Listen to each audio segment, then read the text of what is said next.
Okay, good evening and welcome to the Overby Center for Southern Journalism and Politics. We saved our high-powered program for the last one for this fall, and we're glad to have you here with us today.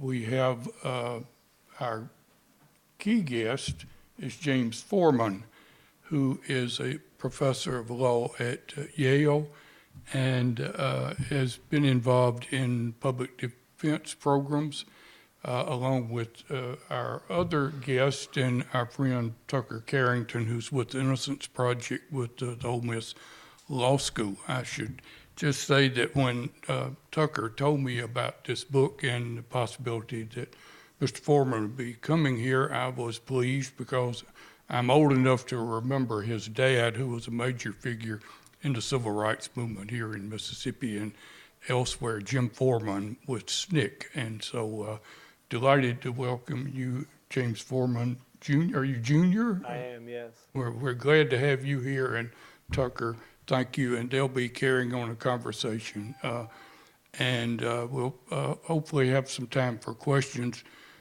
afterwards from the audience, and then I hope you'll join us for a reception in the lobby afterwards.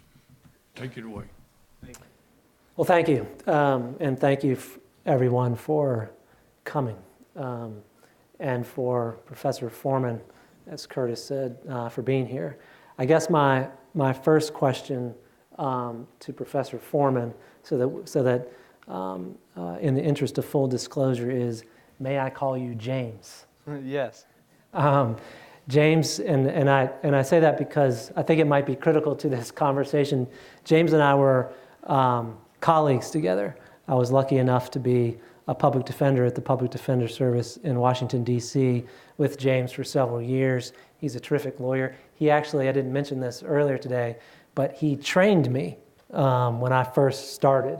So anyway, it's nice to be here with an old friend. Well, I thought that I had, and you didn't mention it before, so I thought, well, maybe we did something wrong in training because he's not bringing it up during the introduction.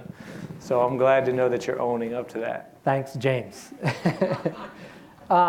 Here's my first question. I've known this for a long time, and I suppose some people here know it. You're a really cool guy, interesting person, and so here's what I want you to do for the first couple minutes, if you would. I think it'll provide some context. In fact, I know it will, given the book and the conversation earlier today. Can you just take a few minutes and tell us where you come from? Tell us a little bit about your parents. Curtis mentioned your dad, but I know your mom was equally important in many, many ways. How they met, and then how do you see yourself in the work you do in that continuum? Sure. Should we mention about the books, or do we want to leave that for the end? I forgot that part. Let's leave that to the end. Got it. Excellent. So, thank y'all for having me. I really appreciate it. It means a lot to be here.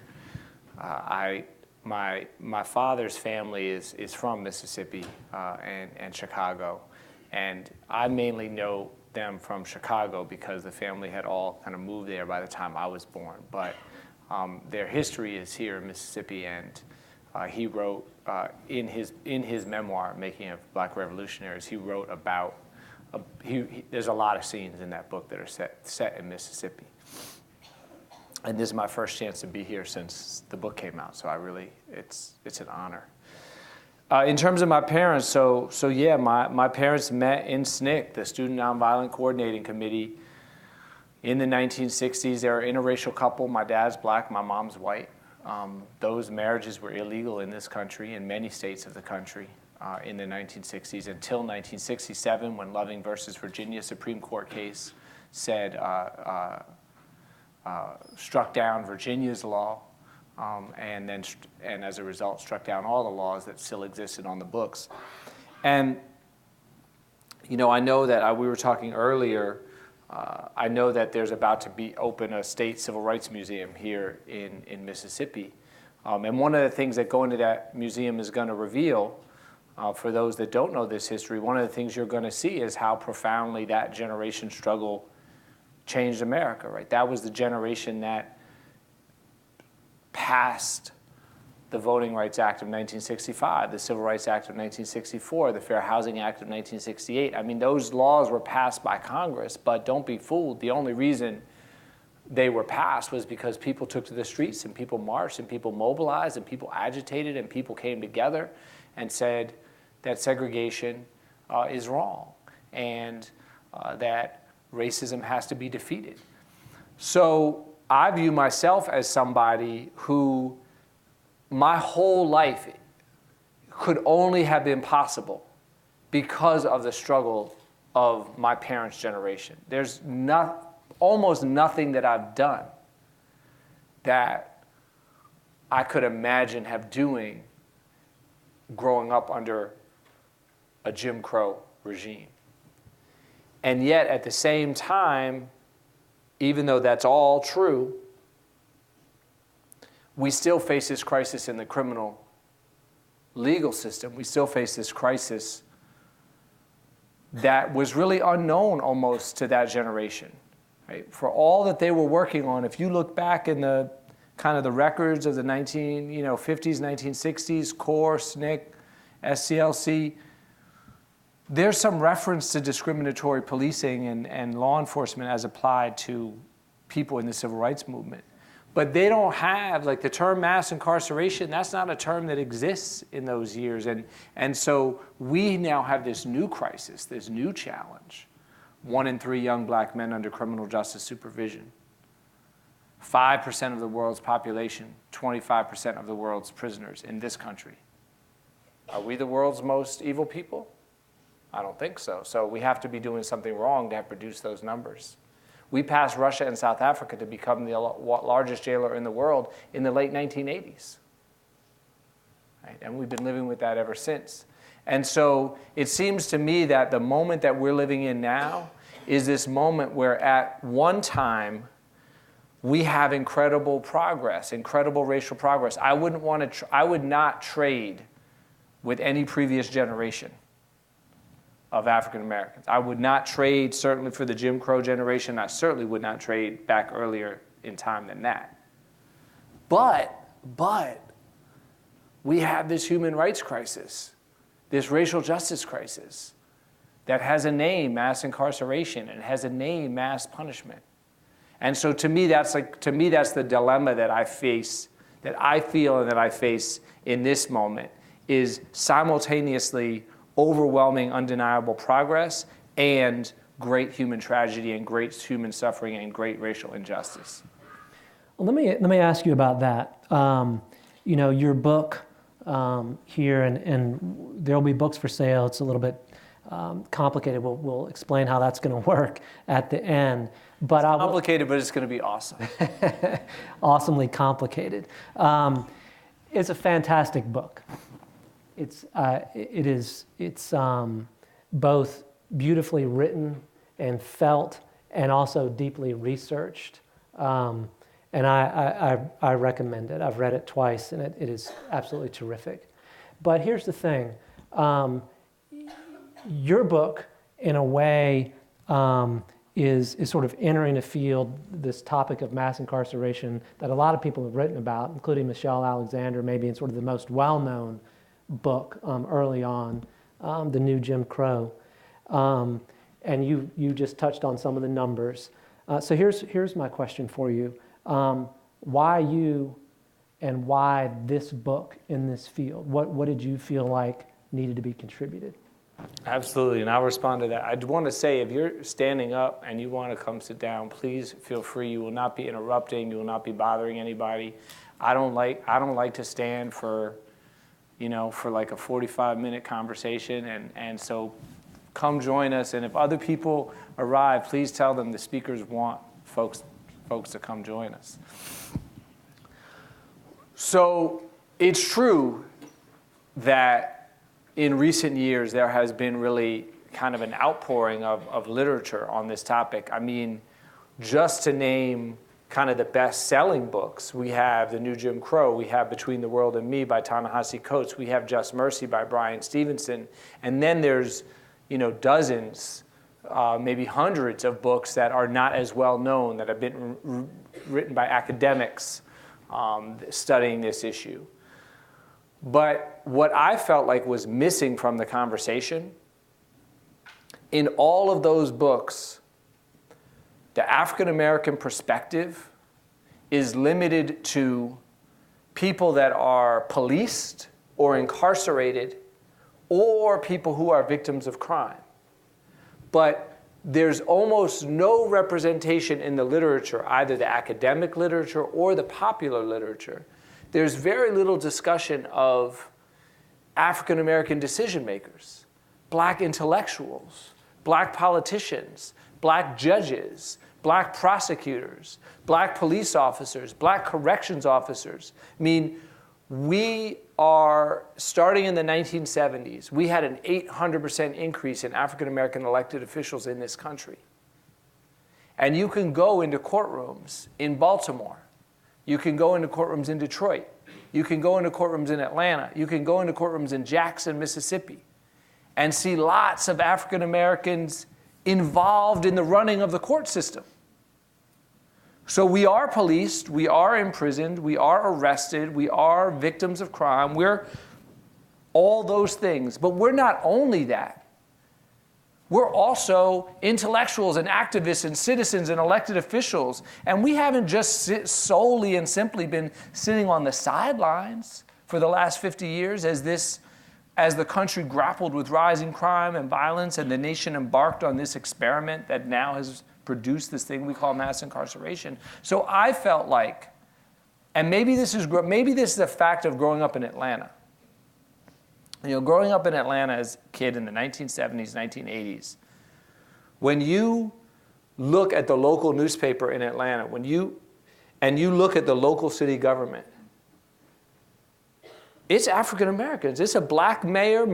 It's Maynard Jackson. It's a majority black city council. And so I feel like I'm the kind of person, I don't know if anybody else is like this, but I'm the kind of person who, if I go to a film and there's no black actors, there's no black perspective presented, it's just, then I feel frustrated because I feel like, well, that's a part of the story that needs to be told. And I guess I feel that way not just about film, but also about history, about law. And so I felt like somebody needed to write a book that grounded the experience in black communities and among African American intellectuals and elected officials over the last 50 years. And nobody had done that. Can you, you start the book with an absolutely terrific story, which I think is so illustrative of the point you're making. And that's the story of your client being sentenced in front of the judge who tells the MLK speech. Would you mind telling folks that anecdote? I think it's terrific. Not at all. It's how it starts the book. I represent a young man by the name of Brandon. So it's 1990s, Washington, D.C., Superior Court. And Brandon has pled guilty to possession of a gun and possession of a small amount of marijuana. And he's facing sentencing, $15, $20 worth of marijuana. He's facing sentencing. And I'm asking, it's his first arrest. I'm asking for him to be put on probation. His mother and grandmother are there in court. I have a letter from a teacher and a counselor attesting to his good character. And the prosecutor wants him to be locked up. She wants him to go to this place that they called Oak Hill, which is DC's juvenile facility, which, just the long and the short of it, it was a dungeon, a violent place, a place where kids always left out worse than when they entered. The judge had to make the decision. I call him in the book Judge Curtis Walker. That's not his real name. I changed his name and all the lawyers' names to protect the identity of my clients. Brandon's also not his real name. But the story is real. And Judge Walker looks out of the courtroom, so what does he see? He sees Brandon, a teenage African-American boy facing sentencing. That's routine in D.C. Superior Court.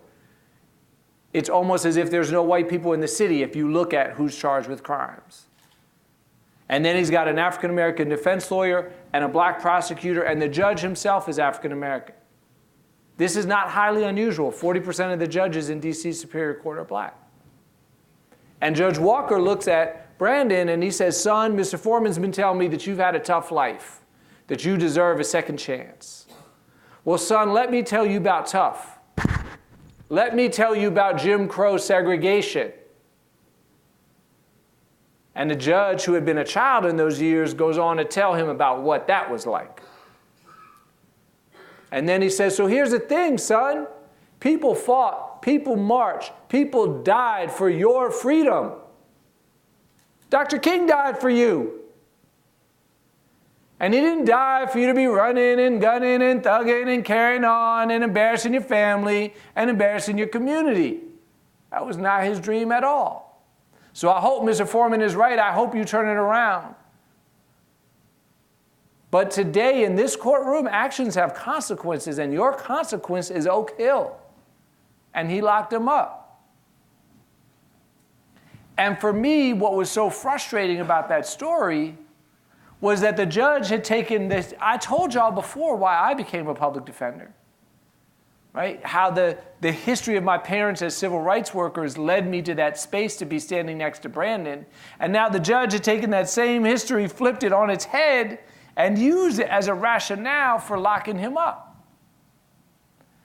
And I felt like that kind of episode, right, it had epitomized something that I had seen before. We used to talk about this in the office all the time. We would talk about it at PDS. About how it was that we went into this court system representing.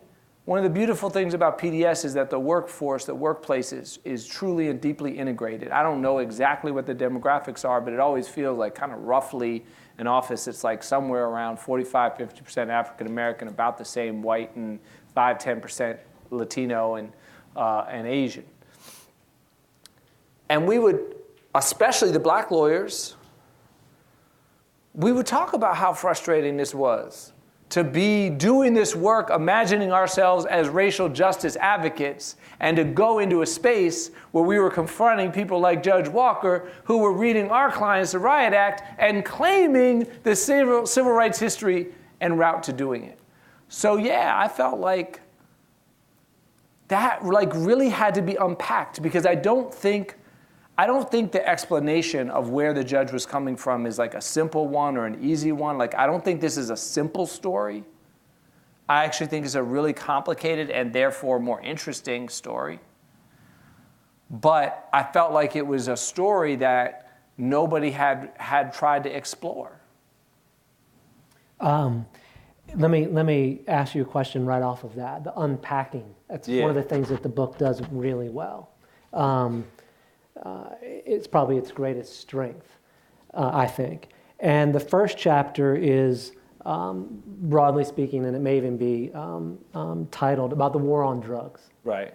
And we've heard a lot about it. I think most of us could probably rattle off a minute and a half narrative about what we think the war on drugs is and what it means and what it has done.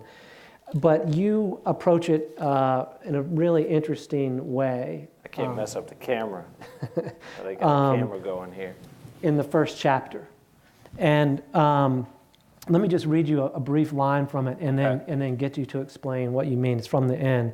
You say that District of Columbia's experience in the 1970s with efforts to decriminalize marijuana and the heroin issue, and then you say therein was one of the central paradoxes of the African American experience. And you say, quote, the simultaneous over and under policing of crimes in that context of sort of the war on drugs. Can you talk to us about what your research and what your experience was with respect to that in the first chapter? Absolutely. So, to me, this is one of the things that's very complicated about this topic, is that for most of American history, and still in many ways to this day in certain places, in certain locations, and at certain moments, but especially before the civil rights era, before the 1960s, one of the kind of basic stories of the African American relationship to the criminal justice system was under protection, crimes against black people did not get investigated, did not get pursued. Now, we know this most famously, right, in the context of white on black racial violence and racist violence, right? We know this in the the famous cases of Emmett Till, the cases of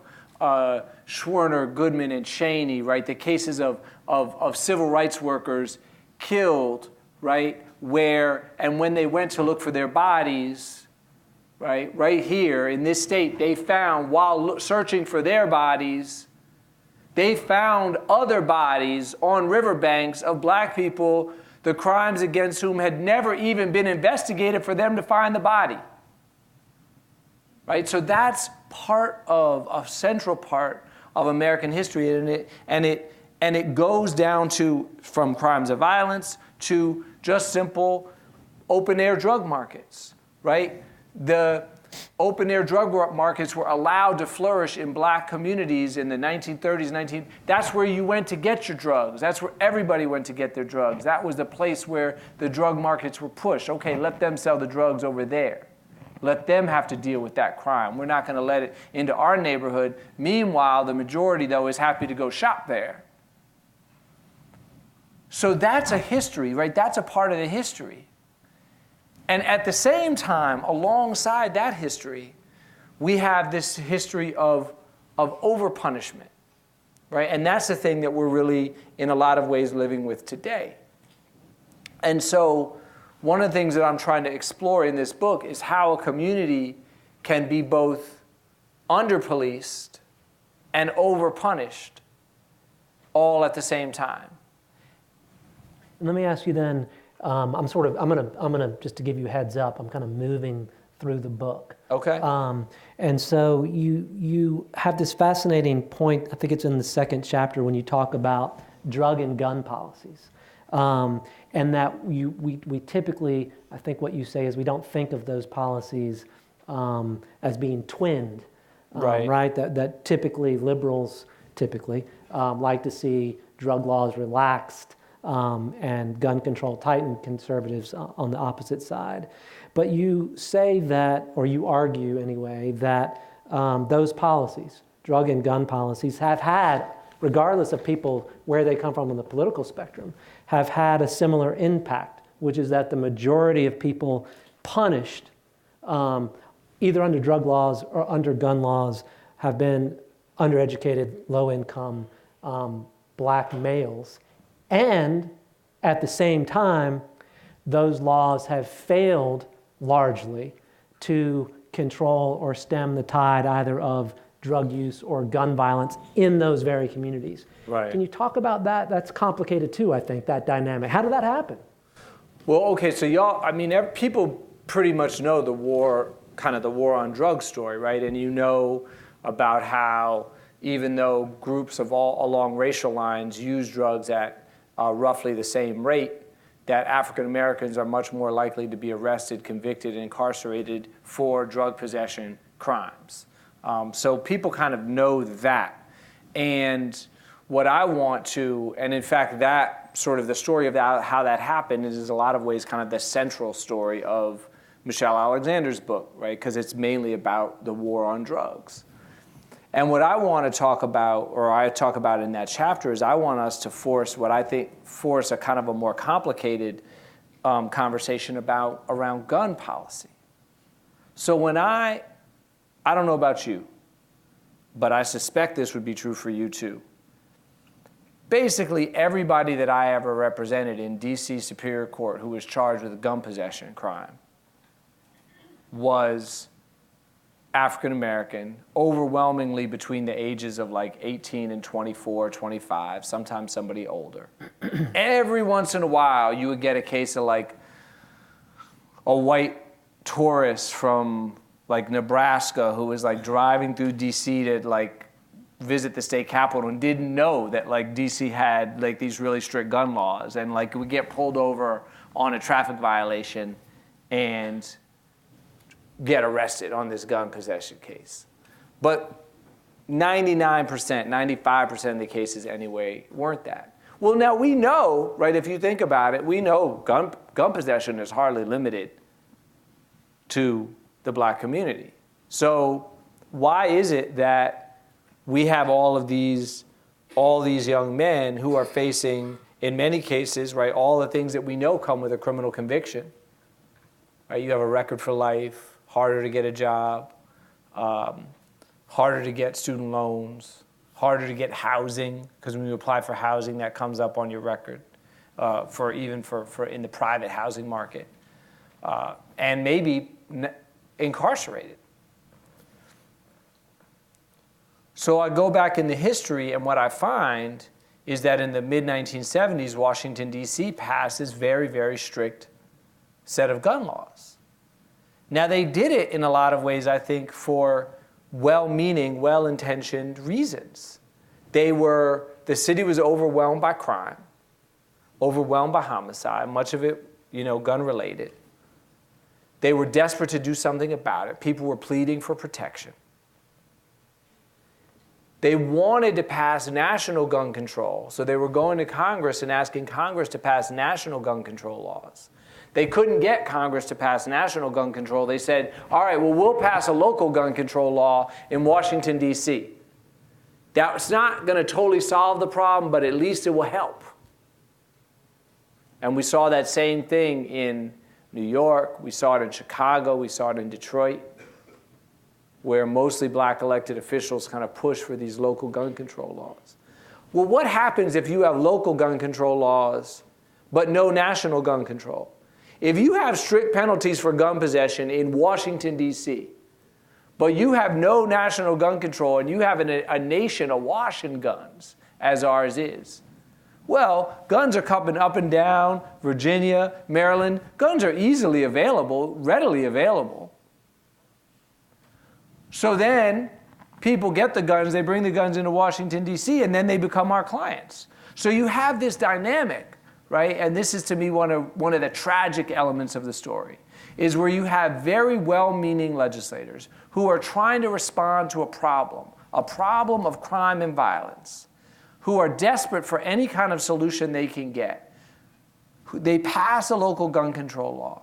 They try to get help nationally. They don't get the help nationally. And we're left with what I view as the worst of all worlds. We haven't solved the problem of violence. We haven't solved the problem of crime.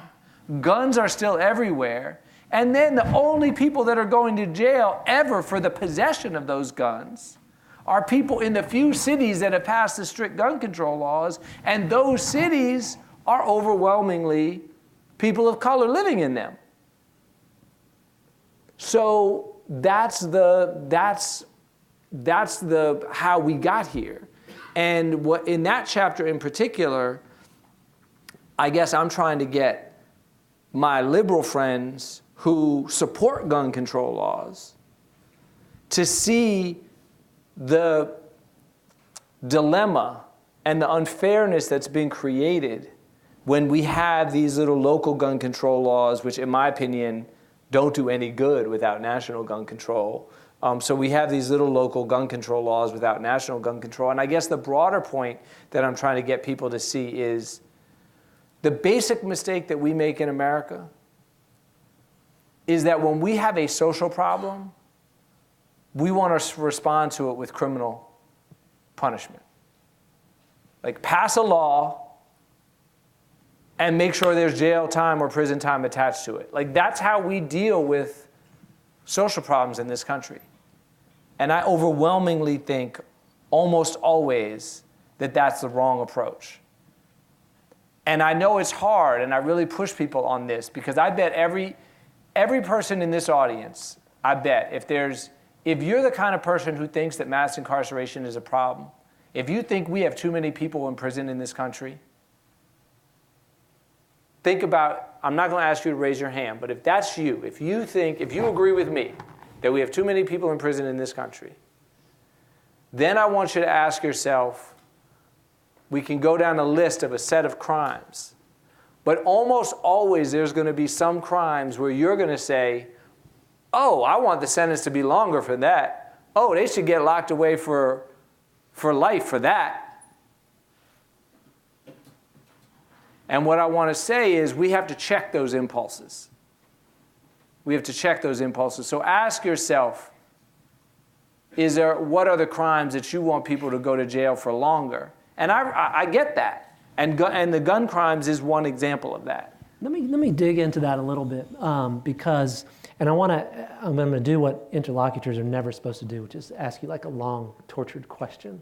But I hear you. I'll give you a short, succinct, brilliant answer. No, I hear what you're saying, right? And you've made the argument both in this book and elsewhere that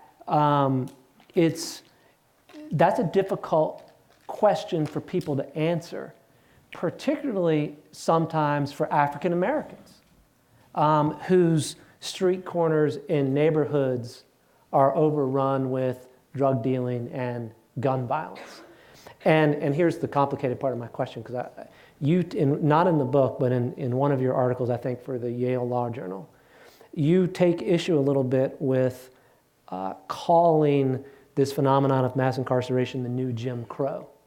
And the reason, if I understand you correctly, is because you say it's more complicated than that, number one, because it's not just a sort of dominant white population, right, that's causing this. It's more complicated than that. And then you also make the point that you want to be careful about co-opting Jim Crow and the work that like your parents did, who I can't speak for you, but were a hell of a lot braver than I am. And so I wondered if you would both respond to the complication of the problem and maybe talk about the charter school and what your kids dealt with, when they were trying to get to school. But if you could also tell that story. That is convoluted. Yeah, but it's a great story. You worked in the charter school. Okay. Yeah, I got a lot of stuff going on. Okay, sorry, but you said if you could tell the story. You could also work in that story about you and your dad, if you don't mind. So it's a great story. Yeah, that's going to be hard. I think that's going to be hard to probably get into all that in one answer. But I mean, I guess I'll say, I think there's a lot of huge benefits to the framing of this as like the new Jim Crow. I think there's a lot of power in that framing. But I think that there are things that it causes us to miss when we think about it in that way. And the point in that article was to acknowledge all of the power of that metaphor and at the same time to point out some of the things that it causes us to not see so easily.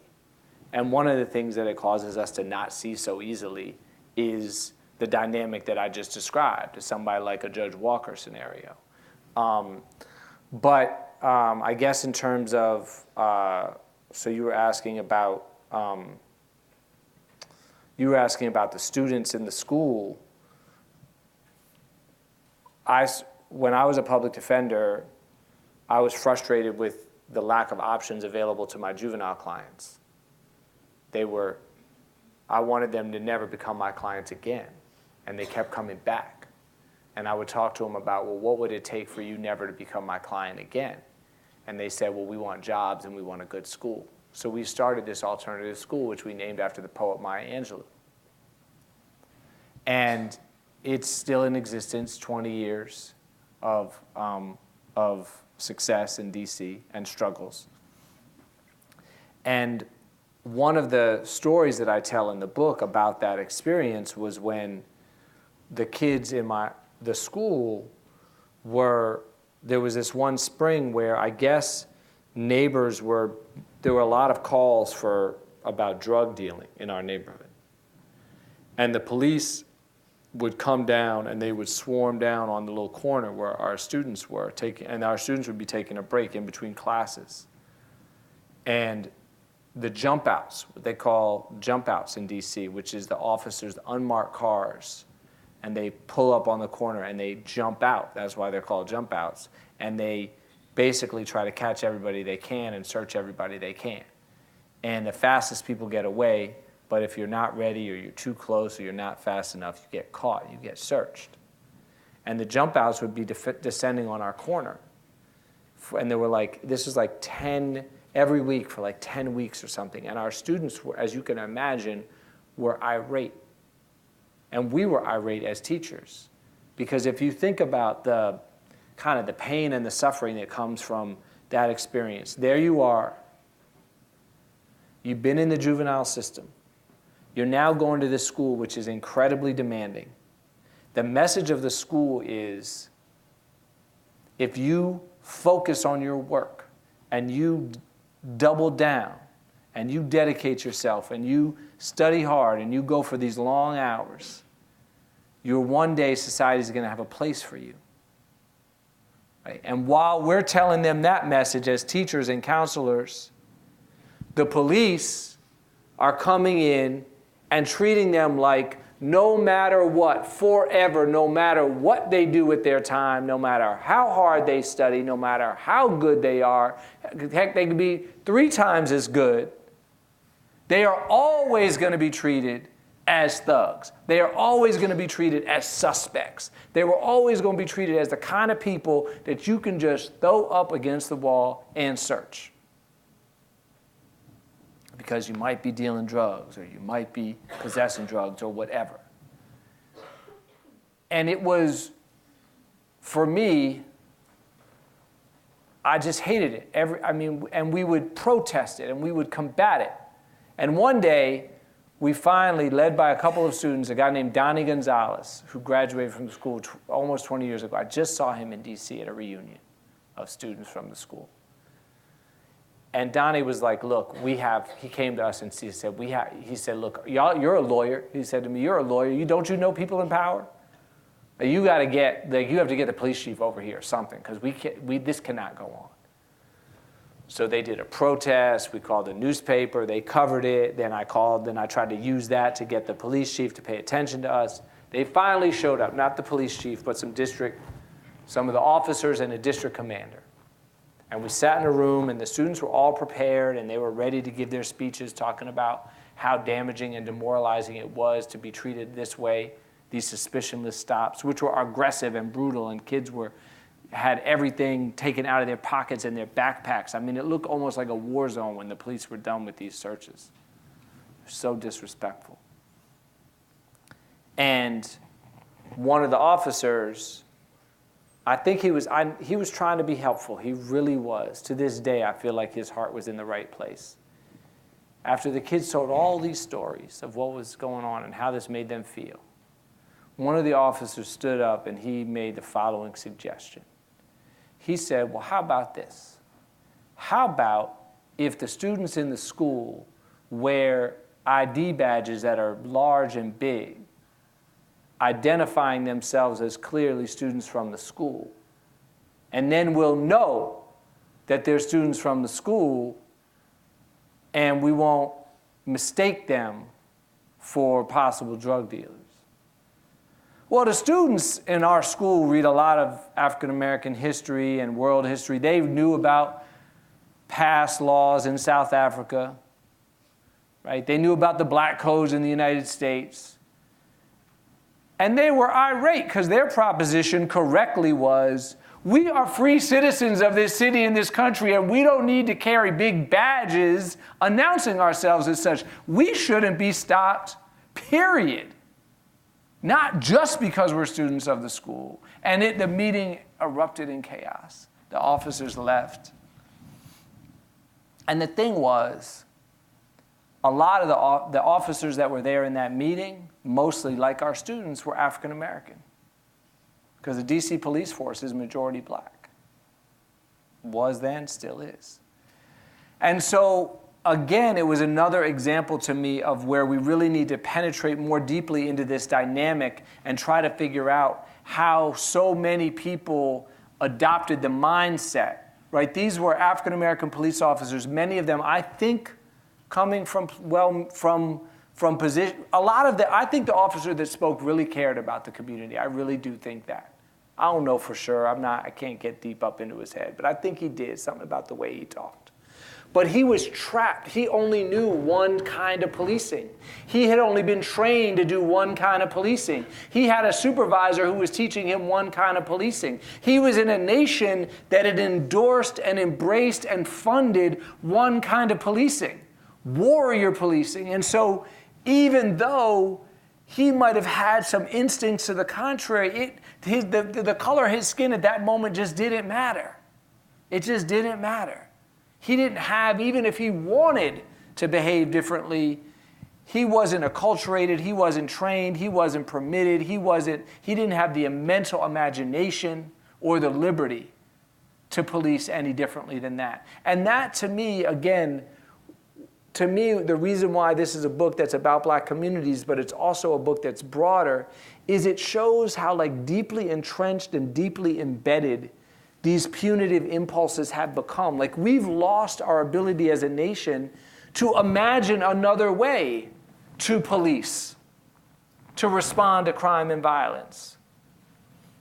And that's, to me, what I think that story represents, is our collective loss of imagination.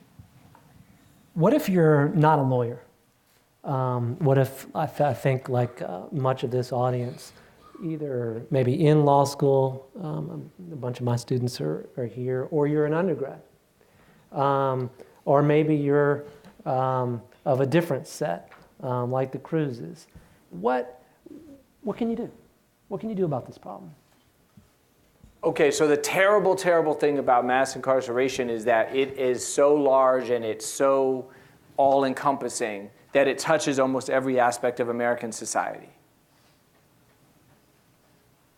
The good news is, for people that want to do something in response, is that it's large and encompassing and touches almost every aspect of American society.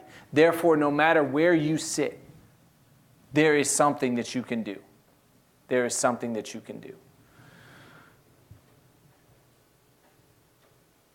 At the most basic level, I've been on this campus for 6 hours, and I already have had the opportunity to hear a very profound and authentic and heartfelt account from one of the law students who spoke today in a group earlier about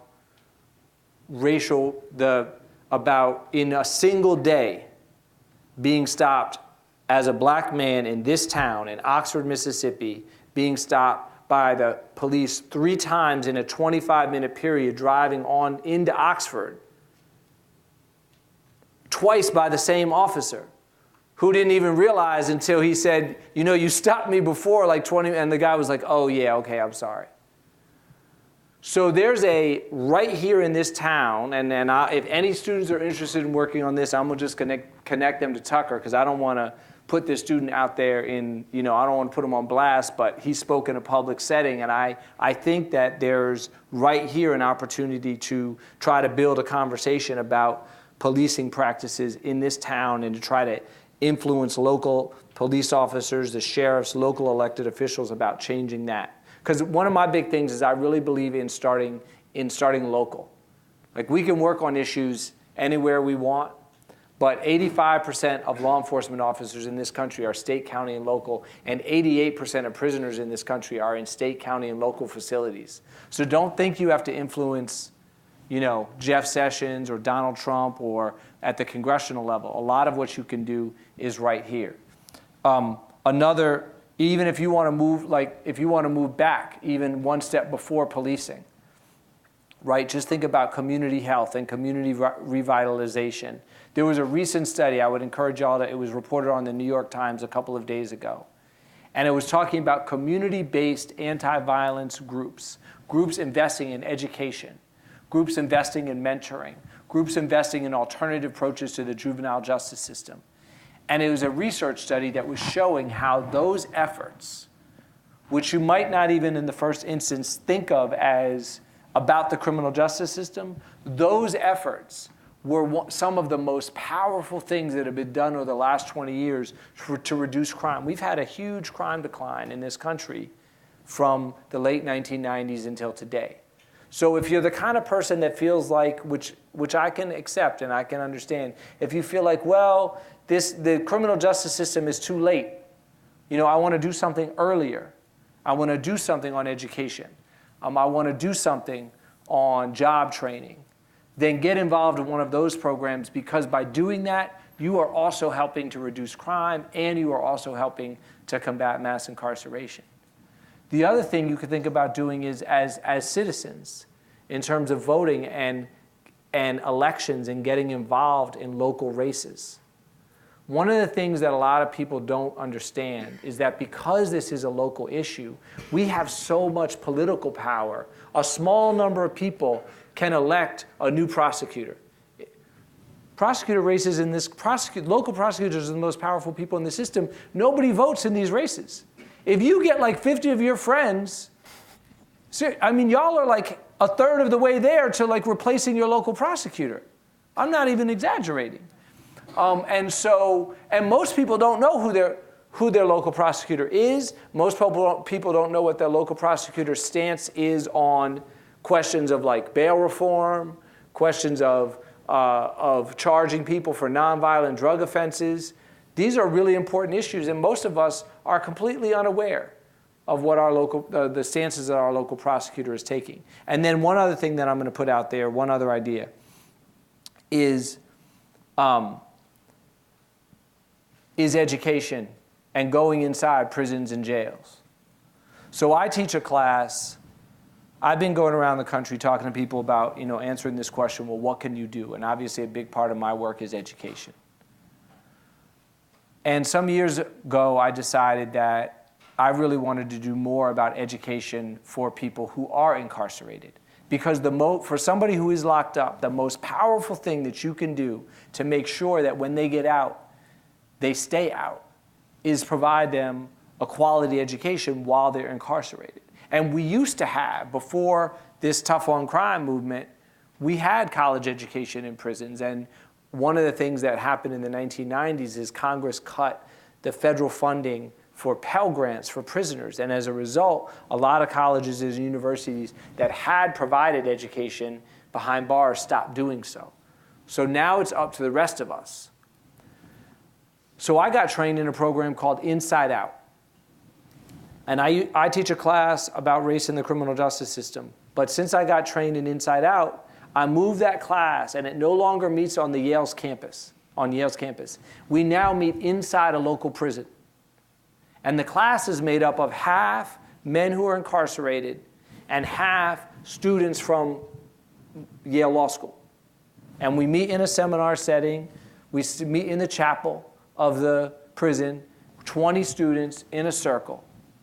And it's the most meaningful teaching that I've ever done. And I think it's been transformational. My students from Yale who are in it talk about how transformational it's been, because there's no amount of reading that you can do to prepare yourself for actually being in community, in conversation, in a sustained academic dialogue every week, over 13 weeks.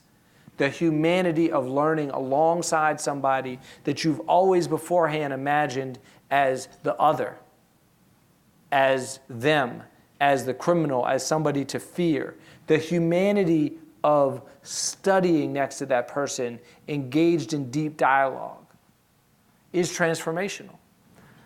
I got evaluations from, the students write evaluations at the end of the year, and I always tell my colleagues in the law school, don't teach this class for self-interested reasons, but it's true that the best teaching evaluations I get are from that class.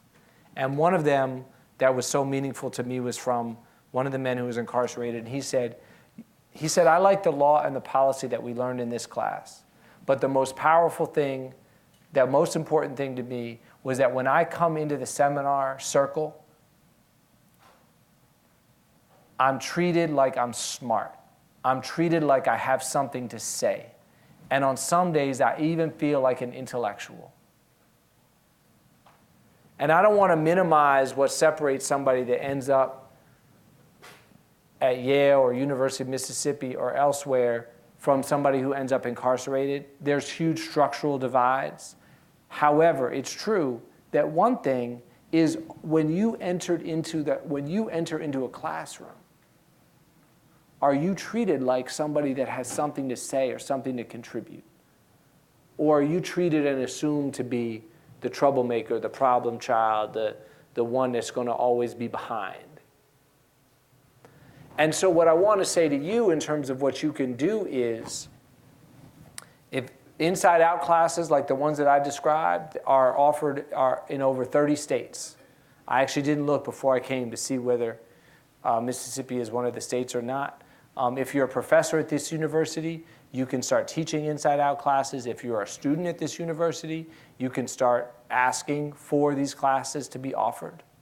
And even if that particular model is not available, it's really a broader point that the way we have gotten this system of mass incarceration, the thing that entrenches it, is this divide, is us and them, is this forever excluding a group of people and calling them untouchable.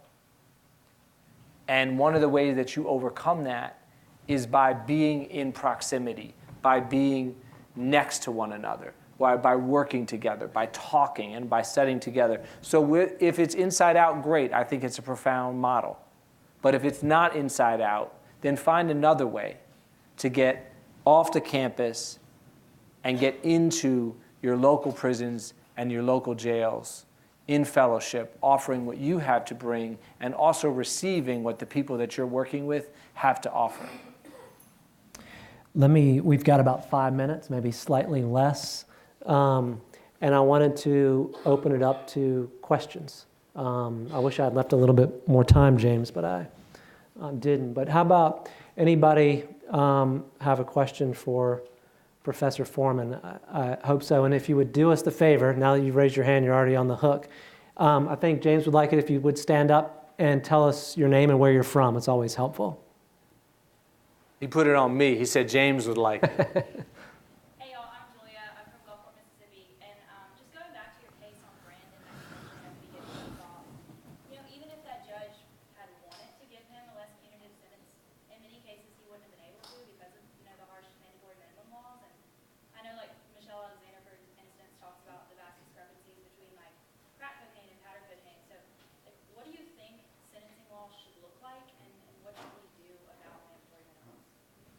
Thank you for that. Yeah, so I have a chapter on mandatory minimums. In that particular instance, there wasn't a mandatory minimum, so he could have given him probation. But you're right; it's a huge problem, and it's not just mandatory minimums that are a problem. But one of the things that I talk about is it's also the maximums, because the maximums, like in D.C., for example, on drug offenses, there's no mandatory minimum anymore. There had been for a while.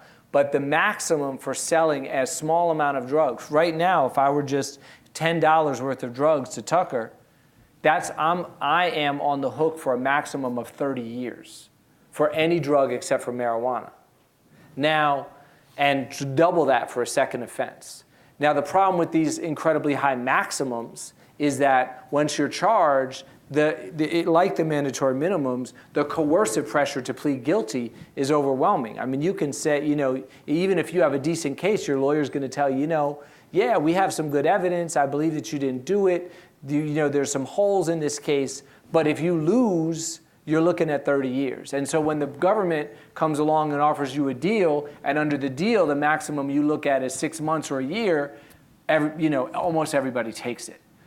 So the good news is that nationally there's a growing powerful movement against mandatory minimums. So if you want to work on that issue in particular, the two organizations that I think are doing some of the best work are Families Against Mandatory Minimums, which have state and city chapters around the country.